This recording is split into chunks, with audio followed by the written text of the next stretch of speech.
Hello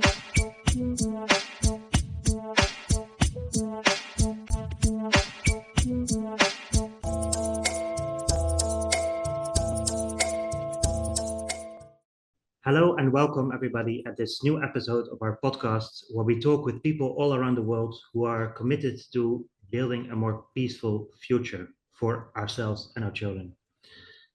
And I'm very happy that today I can talk to Amanda Gelender.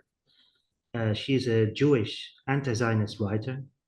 She's written extensively about Zionism. And of course, the topic of Zionism is very much at the heart of many discussions now that we are seeing the results of the actions of Israel in Gaza. And people are wondering, like, what kind of ideology is behind many of the people in the Israeli government.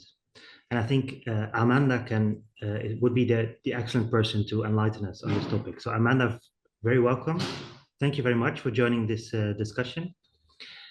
First of all, Zionism. It's a very basic question, but I mean, you hear it all the time nowadays. How would you define Zionism? You know, the first thing I'll say about defining Zionism is that the people who are the authority on Zionism are Palestinians, not Jewish people. And this is an important distinction because I think that folks inherently want to understand what Jewish people, how they define it and understand it. And while that may be interesting, the people who are affected by Zionism, this colonial ideology of Zionism, are the Palestinians who are being slaughtered in this ongoing colonial genocide. They feel the effects of Zionism. So for some Jewish people, there's a wide range of how Jewish folks define Zionism, including as a liberation project, which is really, really alarming to me that it would be framed in that way. But again, the people for whom it is torture in prisons, for whom it is land theft, for whom it is murder, that is what Zionism is. So I always like to start there because I think it's important to really understand that that's who gets to define it, who feels the effects of it. Zionism as an ideology emerged in the late 1800s, and it emerged from Europe as a response to centuries of European anti-Semitism. And it was always explicitly a colonial project. You know, the authors and the architects of Zionism were explicit that this was going to mean the displacement, of people to create a Jewish national project. And so, one thing that's interesting about Zionism is that as an ideology, it shape-shifts with the times to justify its project. So when it started, they were very proud that it was a colonial project. This is the type of Jewish power, Jewish, authority that they sought. And so it could never happen without British backing. And fundamentally, it has always been a project that requires and really leans on and is part of the apparatus of the colonial white supremacist projects. So it emerged in the late 1800s, and it crescendoed into the Nakba in 1948 when the state of Israel was created. And since this century-long plus project has always been rooted in the complete elimination of Palestinians. And that is why, as an anti-Zionist, I object to Zionism completely. Mm-hmm. There's no form of Zionism that is acceptable to me as an anti-Zionist. Mm-hmm. The entire project has to go. The entire settler colony has to go and be uprooted.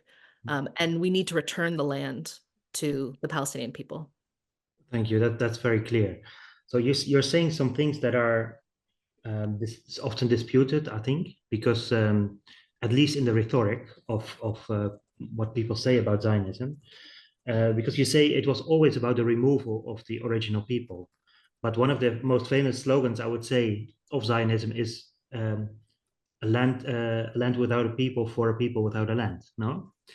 But you see that as just simple propaganda, or do you think that people really thought that Palestine would be easily colonizable, let's say, because there were no people, let's say, or is it something that people are always conscious of? So, as a young Jewish person, I was taught that rhetoric. Israel is a land without a people for a people without a land. There was no one there. You still have Zionists who say this. There are no Palestinians. Yes. That is the amount of erasure required to uphold a settler colony. Mm-hmm. And it's not unique to Israel. This is the blueprint of Turtle Island in North America. It is the blueprint of settler colonies globally. The complete erasure and demonization of the indigenous people. They always knew. It's in the writings. It's in the writings of the original Zionists. They say things like, we know that they will resist this colonial project. The indigenous people will resist it. Such is the nature of this. Mm-hmm. The thing is, at the time, they wanted to be a colonizer project. They knew what that required. And it was not shameful to call it that way in that time, because every Western nation had was a colonial power. Well, and Israel came late Yeah. to creating this, Mm-hmm. In terms of the ones that had already been established and how things were shifting. So now you look at the rhetoric of Zionists and they say, we are decolonial. We are Jewish decolonization. How dare they Mm-hmm. switch the script like that Mm-hmm. when you are slaughtering the indigenous people of the land? Mm-hmm. Now they call it a decolonial project. That is rhetoric that shifts with the times. This is why I think people get stuck on or confused. Folks outside get confused about Zionism because it is at the same time proclaiming itself to be all powerful and a victim, Mm-hmm. to be, part of the American, British, European powerhouse. We are Western values. We are the strongest army. Also, we are victimized by the people who are holding in a concentration camp, who are throwing rocks, who are building their own indigenous weapons industry. It really is a David and Goliath story, and they want to be both. That's well put, I think. Yeah, yeah. So both the Goliath and the David. That's thought provoking.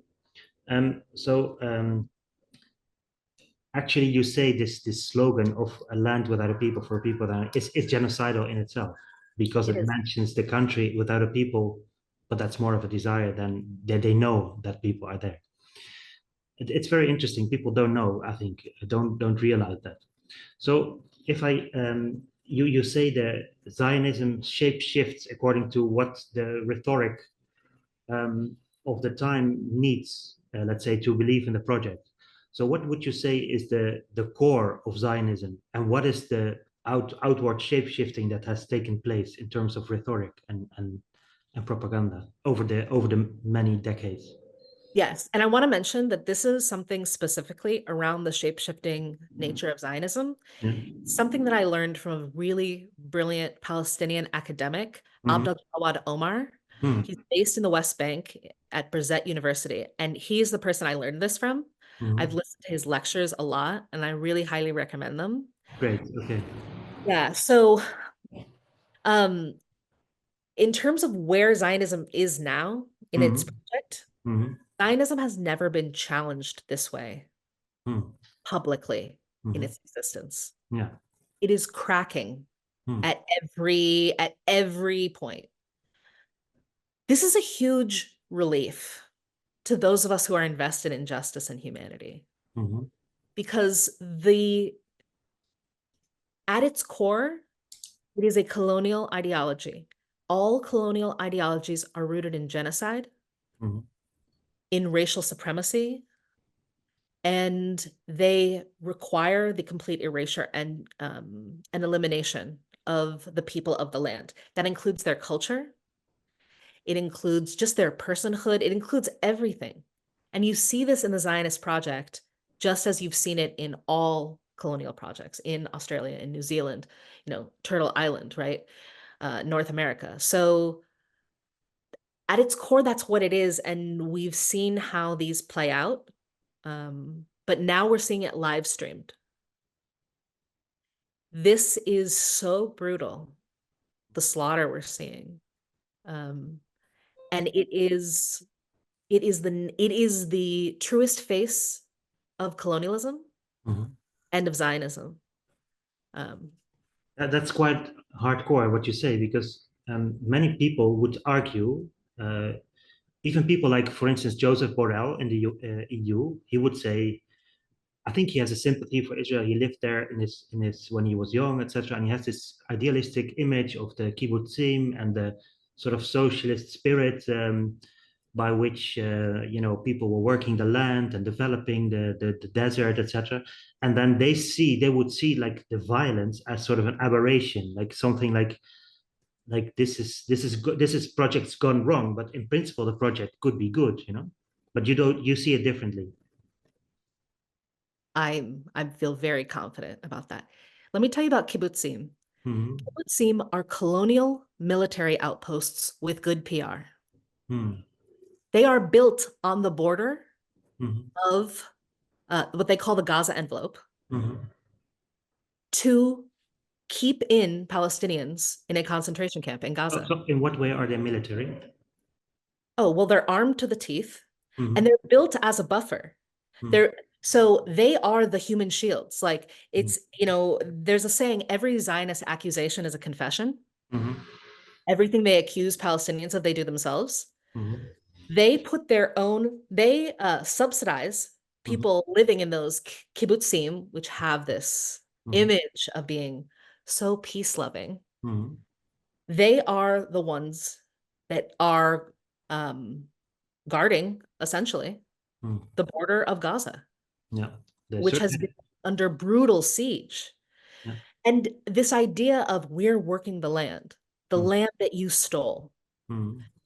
Kibbutzim did not resist the Nakba. They went along with the national project. They saw the people that they had been building the land alongside be slaughtered.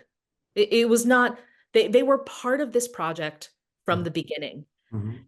And the liberal Zionist is so dangerous. They speak of peace and coexistence while living on top of mass graves. So how do you explain that? Because many of these people must be genuine, no, in what they believe, or not? Or do you think they all secretly know that it's wrong? Or do you, because okay, how let's just start. How do Zionists see the world, and how do they then make that the wrong right in their minds for themselves and live like liberals on mass graves, like you say? How does it work mentally? There are a lot of ways in which Zionists try to justify their project. You'll see a range, whether you have the more outright about their fascism settlers in the West Bank, or you have, the liberal Zionist settlers, also settlers, they're all settlers, living in Tel Aviv, thinking they are so peace-loving and liberal. But you see this in the Netherlands too. You see this in the US. People who want to talk the language of peace, but are not interested in liberation, are not interested in actually fighting for the right of return for Palestinians.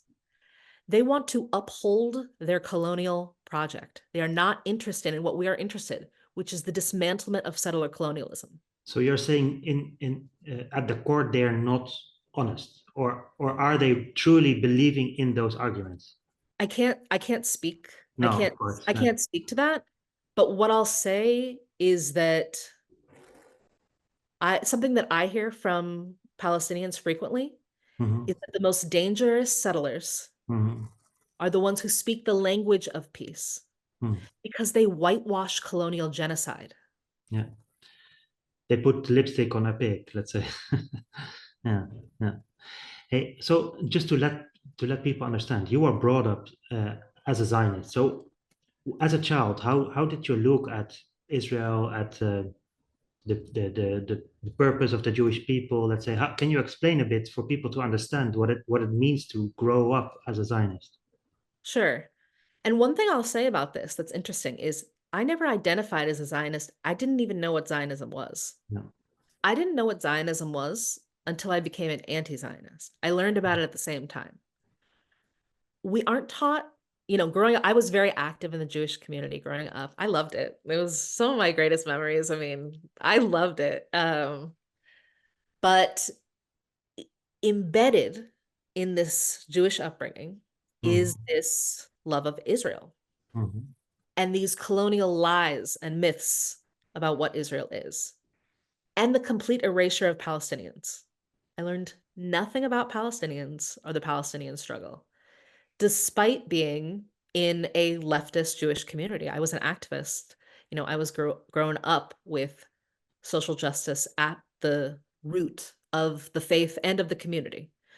But no talk of Zionism, no talk of Palestine, just Israel Mhm. as part of this. So, we have Passover, ancient holiday, Yom Kippur, Rosh Hashanah, right? And then you also have Israel Independence Day, just as part of this.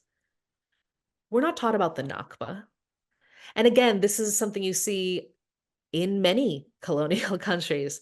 You have the 4th of July, you have Thanksgiving in a US context. Absolutely. Yeah. Holidays that are built to uphold the colonial myth Mhm.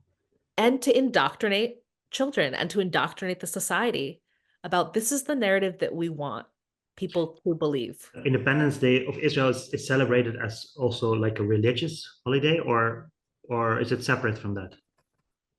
It's what I mean is that the ancient Jewish faith Mhm.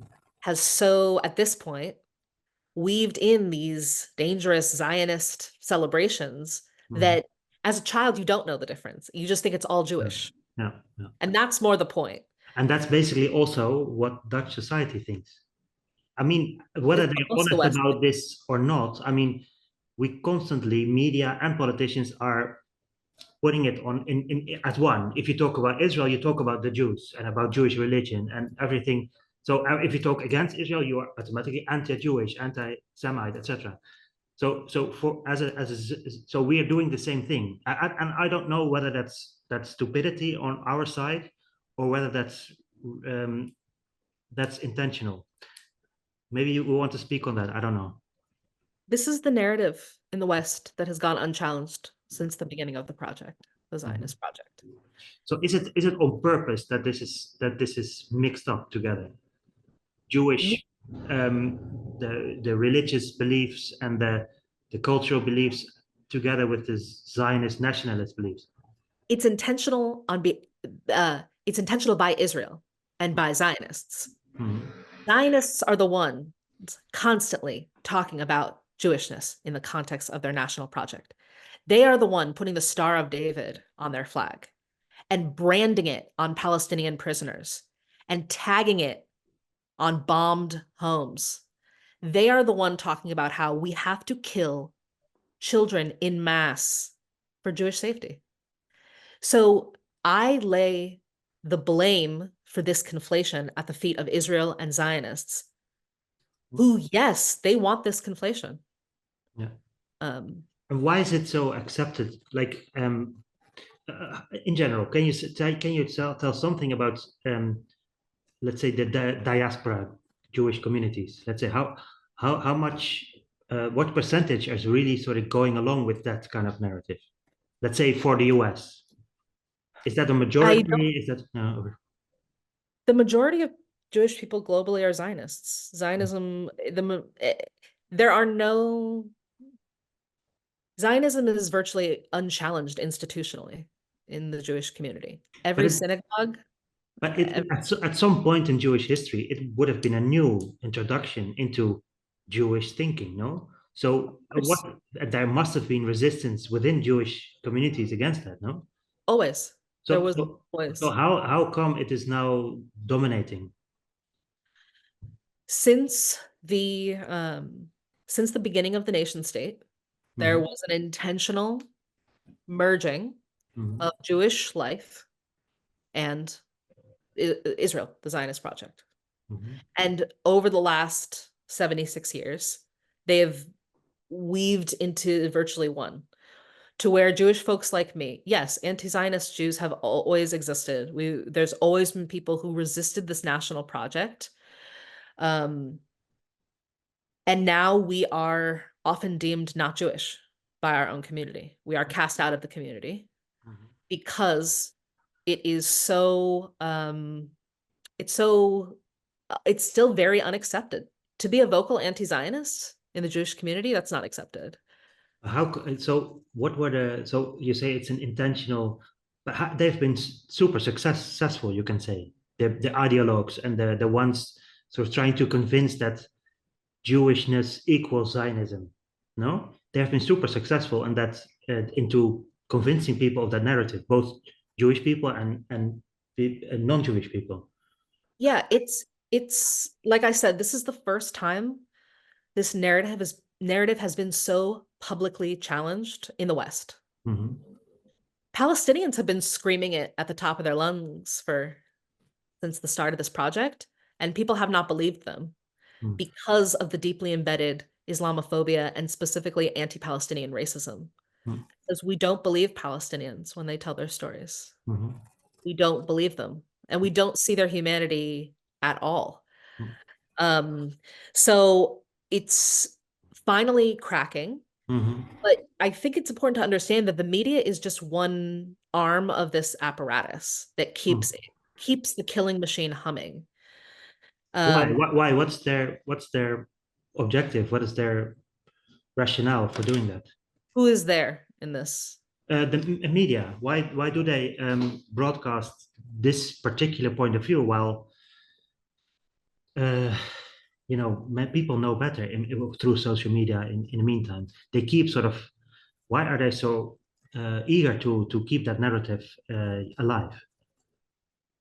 I think it's important to situate Israel Hmm. in the context of imperialism. Hmm. Uh-huh. So if we understand it as a military outpost that is very vital for the West Hmm. in terms of natural resources, weapons testing, general destabilization of the region politically, then of course you're going to have the political apparatus, the media apparatus, the capitalist apparatus, all of these things unite over this project, which makes a lot of money for some people. People have to remember that. These bombs that are exploding, we're talking about millions and millions of dollars in weapons tech, in surveillance tech, in these contracts. And so, again, we're seeing this so crystallized in Israel, but this is more broadly the way that the media functions when we're talking about colonized people. They're not invested in telling the stories of colonized people. That disrupts their power too. And if the media, um, I've been thinking lately about how during the Nuremberg trials, journalists were tried too, Absolutely. as well they should be. In Rwanda as well. I mean, there's this famous radio Mille Collines that was calling for, I don't know, that was all derogatory language about Tutsis, etc. They all have also been tried at the Rwanda tribunal. Exactly. You look at how the New York Times, what they have done, the propaganda that they're putting out. So I think of it as just another apparatus of keeping imperialism and keeping the power structure of white supremacy moving. It's quite interesting because there's this strange relation, like as you said in the beginning, it's like Israel itself also shapeshifts all the time between being victim and being sort of all powerful. But you see him at the end more at the side of power and at the side of, let's say, the big Western empire and one of the outposts that is apparently a crucial pillar of our, um, let's say, empire, civilization, whatever you want to call it. Mhm. Yeah. Yeah. No, the idea that Israel is a victim is just propaganda. So let me ask. So there's so many things to ask. Um, but maybe continue first on this thing, because the victim part, of course, what many people say as one of the most important points of loyalty, I would say, to Israel, regardless of whatever it does in Gaza, is of course the Holocaust. And what you always hear is, people bring up the Holocaust all the time. And you see what's happening now, how people talk about Israel. This is the first start of repeating the 30s, etc. And you can maybe I thought you were going to answer when I asked you the question about how come it became so popular. Isn't it also due to the Holocaust? And people thought maybe Zionism would bring relief after so many centuries of persecution and the ultimate genocide in the 40s, let's say. Um, How does the Holocaust relate to the Project Israel? sure. I mean, so there's a lot of different ways to Hmm. answer this type of question. Hmm. I would situate it first in the context of the Zionist project beginning prior to the Holocaust. I do Hmm. think that's important to remember, that Israel was not created because of the Holocaust. This Zionist project was already in motion. The Balfour Declaration was already signed. Britain was already backing Zionists to do this project, right? Hmm. So I like to mention that just as a point of timeline. I think that it's also important to remember that countries like the US were turning away refugees. The West, did not want Jewish refugees. And since the beginning of the Zionist project, there has been alignment with folks who don't want Jewish people in their countries. I think it's an important thing to note. Why wasn't an Israel created in Germany? The people who actually owed the Jewish people. Why was the exporting of Jews to go colonize on behalf of Britain land in the Middle East where Palestinians are already there needing to be displaced? Why was that the solution? Why do Palestinians have to pay the price? The For obvious your answer, the obvious answer of those people would be, well, that's the historic national homeland of the Israelites and the people from the Bible. I mean, there's lots of very, for religious people at least, very powerful arguments to support exactly that place rather than Madagascar or Siberia or whatever, no? Well, it's also important to note that the Zionist colonial project was scouting multiple locations. Hmm. I mean, you look at the Uganda scheme, which would have put Israel in modern day Kenya. Hmm. They were looking at different places because this was a colonial project first and foremost. I want to root it in that. Hmm. Secondly, religious connection. A lot of folks have religious connection to that land. Hmm. That doesn't mean you can displace people and Hmm. build an ethno state and wipe out the people living there. Hmm. This was not a project of Jewish folks living alongside Palestinians. This was not a project where Jewish people were joining Palestinians to try to uproot British colonial control. No, this was a project of working with Western states, backing them financially and militarily to build an imperial outpost in the Middle East. Sorry if I'm asking those questions sort of mixed up, but there's so much things popping up. Like, so the let's say the first people who came up with Zionism as a colonial project, it was not due to, are you saying it was not due to, let's say, European prosecution? No, it was. It was. Okay. So that's the main, is that main motivation, or is it also some sort of nationalist pride or something like that? Or I mean, because we're talking about, the victimhood of Jewish people and how Israel presents itself. So at the root motivation, you can say, of these colonizers is a sense we don't belong here, and the actually the agreement that was so by Western nations who helped them to move. No. Oh, as if it was benevolent. No, it's not benevolent, but you can say, I mean, it's still a powerful argument, I would say, for people who keep on defending Israel regardless of. I do not think it's a powerful argument at all. I do not. Okay. So you were still I can talking share about, why. yeah. I can Okay. share why. Colonizing Palestine was always an unacceptable solution to the problem of European anti-Semitism. Period. And that, as a thesis, is where it needs to start. This is not Palestine's problem. This is Europe's problem. This is Europe conveniently encouraging Jews to leave Europe to go settle on stolen land that's an imperial outpost. So again, this is not the framing that this is an acceptable solution has to be challenged at every turn. Why would the Palestinians have to pay for this, pay for the West's crimes against? That would also be your answer when people say, the Holocaust happened, so they needed their home for their own. So you would say yes, but not someone else's home, let's say. I don't, well, so I'm not a Jewish nationalist. No. Like, I don't believe in it. I don't want a Jewish state. I never would accept that. But if there is ever a place for it, it has to be in Europe. Period. Maybe a strange question, but apparently this is all a result of the fact that we as Europeans never resolved our own anti-Semitism. We thought it was an easy solution, maybe. No, I don't know if you agree. But what would have been, what would still be the real solution against European anti-Semitism, let's say? I mean, apparently we didn't really address it by moving the problem to Palestine. So I think that if there was one resource I recommend on this, I'm going to go back to this scholar I really appreciate.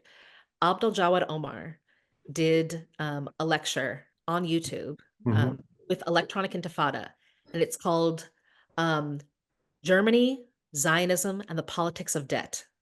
And he goes into exactly this question. How do these things all combine? And he says it much more articulately than I ever could. I think to answer the question of European anti-Semitism, honestly, first and foremost, we have to dismantle Israel. And I know that's not a satisfying answer, because people are saying, let's talk, well, what about Jewish people? What about Palestinians who are currently experiencing a Holocaust while everyone else is busy talking about Jewish folks and anti-Semitism? Honestly, like, it's such a slap in the face to every Palestinian who's getting bombed right now, displaced in a tent, to be talking about, Jewish folks and da-da-da-da. The answer is European anti-Semitism is rooted in white supremacy. And white supremacy is also driving what's happening in Palestine. So if we dismantle Palestine, which has to happen right now, if we dismantle Israel, which has to happen immediately, the state needs to be shut down. Then we can start to tease through the other things. But right now we have to get the fascist boot off of Palestine's neck. That's just the order of operations. The threat that folks like me, white Jewish folks living, in Europe, face doesn't even pale in comparison to what's happening right now. And I think that the equivocation is part of the problem. So how do you feel about those white supremacists now also in Dutch parliament and in Dutch government? I mean, we have a Zionist in chief now with Wilders, etc. Like, how do you feel about them sort of defending Zionism? Is it logical? Is it strange? How does it feel? Since the beginning of Zionism, there were Nazis and maybe not Nazis at the time, but there were some Nazis who did back the project. There are Nazis who back the project now. There has always been right-wing and fascist folks and white supremacists who have loved the Zionist project for various reasons. And you see that marriage still happening today. To me, as an anti-Zionist, I feel like Zionism is an anti-Semitic project, so it makes sense. I mean, it makes sense to me. Yeah, and you look at the folks who are, going in and terrorizing the student protest encampments.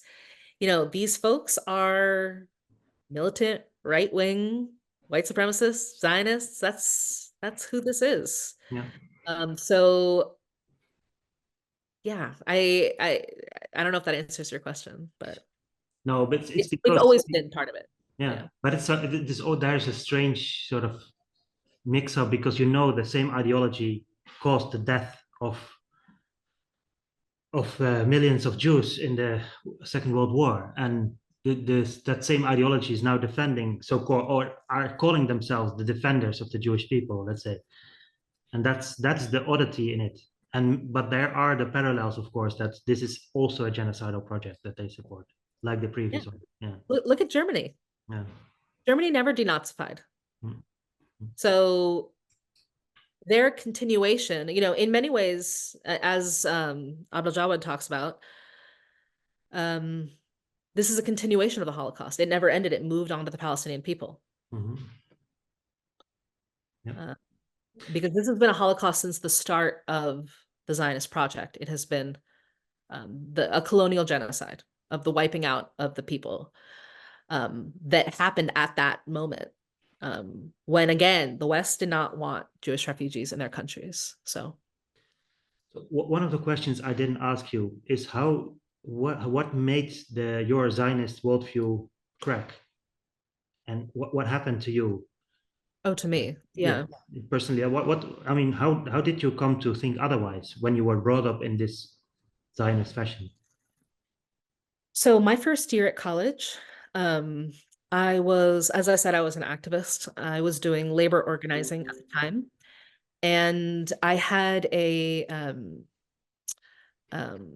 person I was working with who was also Jewish, and she broke down for me what was happening in Palestine.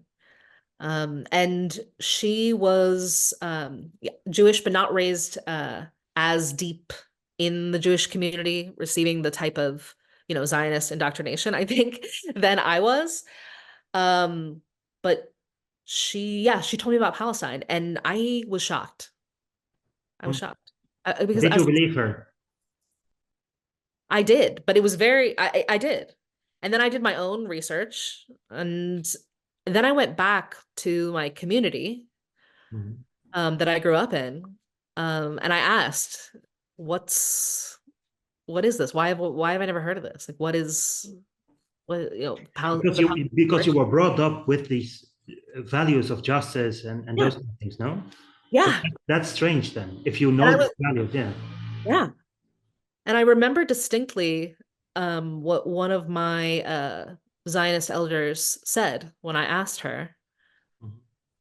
And this is someone who deeply influenced my worldview around what activism and social justice means. And she said, Israel is in my blood. And what I understood then was we're not dealing in facts. Mm. We're not dealing in ethics. Mm. We're dealing in something emotional Mm. that has to be disrupted immediately Mm. because it's completely out of alignment Yeah, with morality. yeah, There is this gaping hole, this exception that a yeah, lot of people have. Progressive Accept Palestine, PEP. I don't know yeah, if you've yeah, heard it. yeah. Very common, As in leftist groups, it's still very common. very common. Yeah. And that is rooted in anti-Palestinian racism. Mm. This moral black hole exception Yeah. for Palestine. Yeah. Either erasure or, you know, everybody's a terrorist. There's just these deeply racist Islamophobic tropes. Mhm. And so I became an anti-Zionist activist immediately after Mhm. that. And I Mhm. went back to the university, and with that Jewish friend, we Mhm. started Jews for Justice in Palestine. Mhm. This was, I think, 2006, 2007. Mhm. And we, alongside several other groups, launched a divestment campaign Mhm. at Stanford. So it's really beautiful to see this resurgence or this can, you know, Mhm. this activism at campuses because folks and specifically Palestinians have been working on this for a long time. And so I got to work alongside a lot of Palestinian organizers that taught me so much. Mhm. And so, yeah. So how do people in your in the Zionist community react? Because you write a lot about Zionism. So how do they react, and how do they react? I am deeply hated by a lot of Jewish Zionists. Um, yeah, I experience regular ongoing daily harassment. Um, a lot of Jewish folks who reject Zionism experience that alienation, pushback, harassment from folks, not just from Jewish Zionists, but from Zionists, Christian. There's a lot of Christian Zionists. They love it. Christian Zionists love that. And it is important to note, there is a deep influence that Christian Zionism has on this project. Christian Zionists believe, evangelicals, of which there are many, they believe that Jewish people occupying that land will bring on the apocalypse and they will die or convert. That really excites them. That's just true. Mm. So you have Although there. you'll never get them to say that. It's hard for them to explicitly mention that part, but it's Some true, do. I think. Yeah, yeah. I mean, it's true. It's their philosophy. Mm. So I think it's yeah. And I don't note that to take away from the deep complicity of Jewish institutions Mhm. and the Jewish community in this. Mhm. It's part of an apparatus Mhm. that keeps this whole project moving. Yeah. So Amanda, we're almost at the end because I unfortunately have to really cut sharp in 3 minutes. But maybe you can talk, like, where are your points of hope, let's say? And you talked already about this cracking and Zionist ideology never having been threatened so much, and also about the state of Israel needs to disappear. Do you see that happening in the future, or what is your hope, and what do you expect to happen? Israel is being dismantled right now by the Palestinian people and their resistance. The resistance gives me hope. Hmm. The resistance are brave freedom fighters who are defending their land against all odds, against one of the greatest military powers in the world, Mhm. and still defending their land and their people. And I think it's important to remind folks that we're witnessing a Holocaust, a genocide. We're also witnessing a decolonial resistance movement, a national liberation struggle. Palestinians don't need pity. This idea of, oh, we pity the Palestinians. Palestinians are freeing themselves and they deserve principled solidarity globally. And this is succeeding, you say? Absolutely. Their struggle. And how much, I mean, Yeah, nobody knows the future, but how much time would you give the Israeli state to continue as an apartheid colonial state? I can't speak to that, but I think that it's on its way. Hmm. Yeah.